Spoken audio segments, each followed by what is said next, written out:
आज हमारा press conference आज आपको प्रेस कॉन्फ्रेंस में थोड़ा सा अपडेट करना चाह रहा था कि we had a meeting of the Tripura Motha party and उसमें हमारे TWF, YTF, TISF, TCF सब लोग थे, माइनॉरिटी से भी था।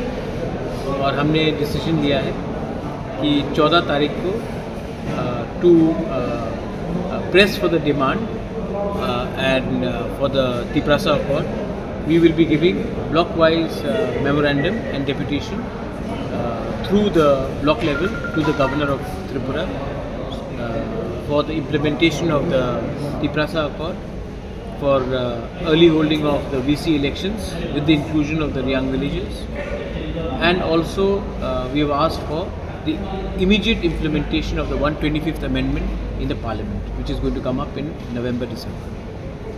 तो इसके लिए आज हमने अपना मीटिंग रखा है और 14 तारीख को हम लोग पूरे त्रिपुरा में peacefully to press for our demands we are going to do a deputation across the state at the block level and at the DM, BDO, SDM level with a common memorandum to be given to the governor of Tripura. ये आपको update करने के लिए आज हमारा meeting है।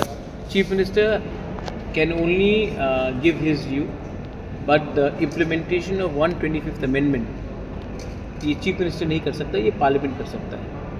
Parliament में आज के दिन BJP भी यही बोल रहा है, कांग्रेस भी यही बोल रहा है, सब पार्टीज एक ही बोल रहे हैं कि 125th Amendment इम्प्लीमेंट होना चाहिए।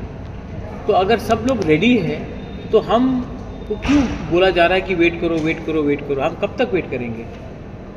उनके लिए शायद थोड़ा देर वेट करना प्रॉब्लम नहीं, लेकिन हमारे लिए तो बहुत इम्पॉर्टेंट है। तो इसमें chief minister he can not do anything, ये पार्लियामेंट का डिसीजन है। रिगार्डिंग VC इलेक्शंस हमने, और जगदीश देवर्मा भी थे वहाँ में, BK रांखल भी थे जब हमारा मीटिंग हुआ, तो उन्होंने कहा कि as per high court direction ये लोग VC इलेक्शंस होल्ड करेंगे as soon as possible within the direction of the high court.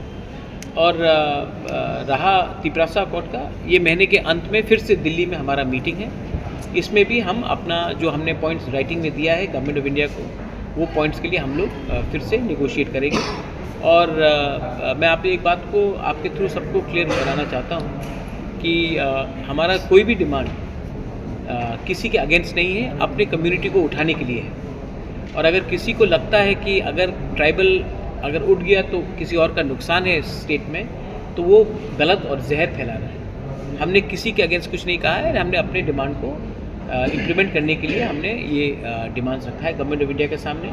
ये सेकंड राउंड मीटिंग है और मैं आशा करता हूँ कि गवर्नमेंट ऑफ इंडिया भी इसको अच्छे तरीके से रिस्पॉन्ड करे, क्योंकि हम लोग बहुत दिन से वेट कर रहे हैं और बहुत लोग का पेशेंस भी कम हो रहा है।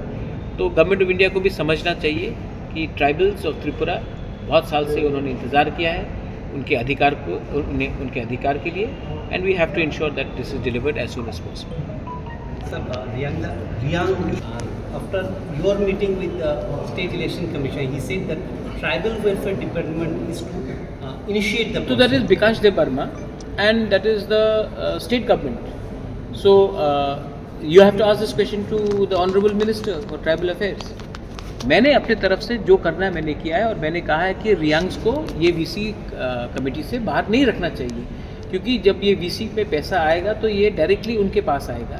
अगर हम आज उनको बाहर रखेंगे तो बाद में उन्हीं का नुकसान है। क्यों हम ये करें? इससे किसका फ़ायदा है?